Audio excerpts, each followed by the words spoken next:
নমস্কার, আমি রুমি চ্যাটার্জি, ক্রন্দশী ডান্স একাডেমির কর্ণধার।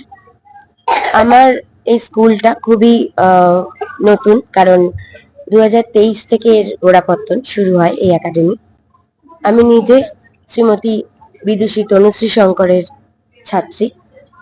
পণ্ডিত উদয়শঙ্করজির যে ঘরানা, সেটা সকলের মধ্যে দেওয়ার চেষ্টা করি। আমার মধ্যে যেটুকু আছে, যতটা আমি ওখান থেকে নিতে পেরেছি, সেটাই ওদের মধ্যে প্রবাহিত করার চেষ্টা করি। এছাড়াও রাবীন্দ্রিক, নজরুল নৃত্য হয় এবং আমার স্কুলে ফ্যাকাল্টিজ আছেন, ভরতনাট্যম, ওড়িশি, এই দুটো উইংসও আছে। তো আজকের অনুষ্ঠান সামগ্রিকভাবে বলতে গেলে শঙ্কর ঘরানা তো আছেই, তার সাথে কিছু ধ্রুপদী নৃত্যেরও ছোঁয়া আছে। আজ মূলত আমি শ্রদ্ধা জানাচ্ছি পণ্ডিত উদয় শঙ্করজিকে। ওনার 125তম জন্মদিন আমরা জানি 8 ডিসেম্বর গেছেন, এবং আন্দা, শ্রদ্ধেয় আন্দা, যিনি অপূর্ব পার্শ্ব পাশ্চাত্যের মেলবন্ধন ঘটাতেন তার যন্ত্রসঙ্গীতে। হাতে সত্যিই জাদু ছিল তার। তার যে আবহ সঙ্গীত, তাই আমার মূল অনুষ্ঠানের মূল আকর্ষণ, কারণ তার উপরই সাধারণত করেছি। কারণ সারা বছরই আমার অনুষ্ঠান হয়, বসন্ত উৎসব, রবীন্দ্র জয়ন্তী, কিন্তু এই অ্যানুয়াল শো বা বাৎসরিক অনুষ্ঠান আমি এইভাবেই করার চেষ্টা করি, যাতে এই ঘরানাটা কিছুটা হলেও ছাপ থাকে। আছে অধিকার, যেখানে আমি মানবাধিকারের বিভিন্ন পর্যায় বা স্তরকে দেখাবার চেষ্টা করেছি, যেখানে প্রিমিটিভ এজ একদম যেখানে প্রস্তর যুগ, সেটা দেখিয়েছি। জামিনদারি সিস্টেম, স্লেভারি কৃতদাস প্রথা যেটা ছিল, ওমেন ট্রাফিকিং, এইভাবে নৃত্যনাট্যটিকে সাজানো হয়েছে, যেটা আমি শেষে রেখেছি। এবং একটি পর্যায়ে ওড়িশি এবং ভরতনাট্যমের কিছু প্রেজেন্টেশন থাকছে, উপস্থাপনা থাকছে। তো আমার এই ছোট্ট ছোট্ট ফুলের মতো যারা আছে, তাদের আজকে ময়ূর সাজিয়েছি, ওরা পিকক ডান্স করবে। সকলে দেখো।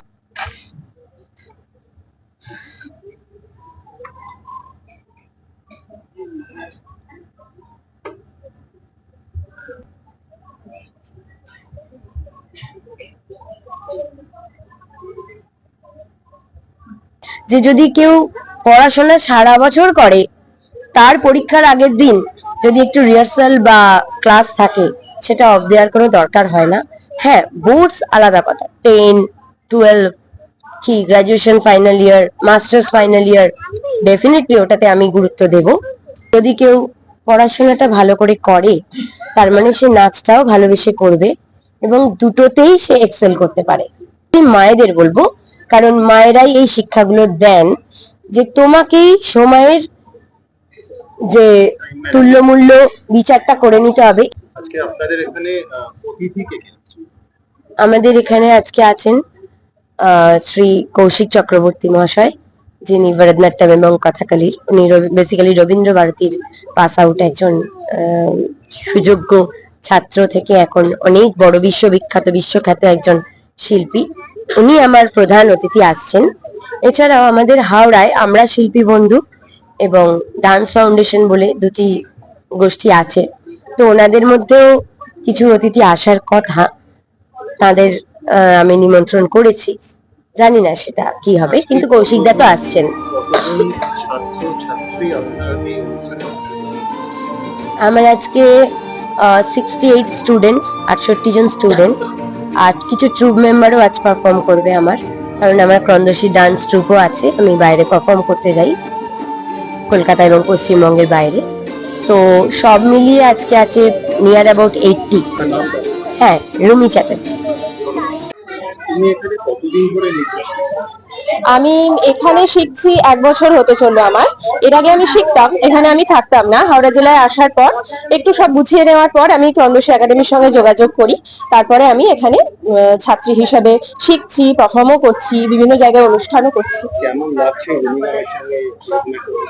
খুবই ভালো, শুধু নাচের দিক দিয়ে বিচার করলে তো হয় না। দিদি এমন একটা মানুষ যে সবাইকে বিভিন্ন সমস্যার ঊর্ধ্বে গিয়ে গ্রহণ করে নেওয়ার মতো একজন মানুষ। আমাদের অনেক এজেড মানুষ রয়েছে আমাদের গ্রুপে, কেউ 50-এর বেশি, কেউ 60-এর কাছাকাছি এমনও রয়েছেন। এবার তেনাদের সমস্যা কি হয়, শরীরের ঊর্ধ্বে গিয়ে তারা করেন, সংসারের ঊর্ধ্বে গিয়ে তারা করেন, আমরাও করি, আমাদের ছোট ছোট বাচ্চা আছে বাড়িতে, আমরাও করছি সমস্ত কিছু সামলে। এত কিছুর মধ্যে দিদির যে কোঅপারেশন, সুন্দরভাবে সমস্ত কিছু ম্যানেজ করে নেওয়া, আমাদের মতো করে আমরা সমস্ত কিছু ঊর্ধ্বে গিয়ে দিদির সাথে এত ভালো যে একটা বন্ডিং তৈরি হয়েছে, নাচের মধ্যে মানে নাচের থেকে ঊর্ধ্বে গিয়ে সম্পর্কটা সুন্দর হয়েছে। আর নাচ তো কোনো কথাই না, দিদি হাতে ধরে এমন অনেক আছেন যাদের হয়তো শিখতে ইচ্ছে হয়েছে হঠাৎ করে, ছোট থেকে শেখেননি, এমনদেরকেও দিদি হাতে ধরে শিখিয়েছে। তারা এখন অনেক অনেক উন্নত, মানে তাদের দেখে বোঝা যাবে না যে তারা ছোট থেকে নাচ শেখেনি, এতটাই মানে পারদর্শিতা দিদির রয়েছে। আজকে তুমি কি করবে? আজকে আমরা অর্পণ করছি, তার সাথে একেবারে যে অন্তিম যে নৃত্যটা হচ্ছে, যেটাতে দিয়ে আমাদের ক্লোজ হবে সমস্ত অনুষ্ঠানটি, সেটিতেও আছি। সেটা সম্বন্ধে একটু বলুন। কি ধরনের নাচ? সেটি আসলে আমাদের হচ্ছে একটি ডান্স ড্রামা হচ্ছে। এখানে বেসিক্যালি রাইটস এর উপর, ওমেন্স রাইটস, হ্যাঁ, যে বিভিন্ন ধাপে এখনই আমি খোলাসা করতে চাইছি না, দেখলেই জিনিসটা খুব ভালো স্বচ্ছ হবে। এখানে এই নাচটিতে, ডান্স ড্রামাটিতে আমাদের ইনস্টিটিউশনের সমস্ত ছাত্রছাত্রীরা ভাগ করে করছে।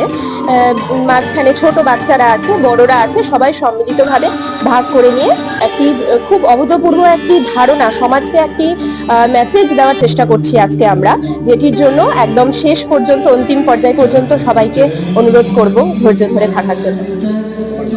আমার নাম দীপশিখা মণ্ডল।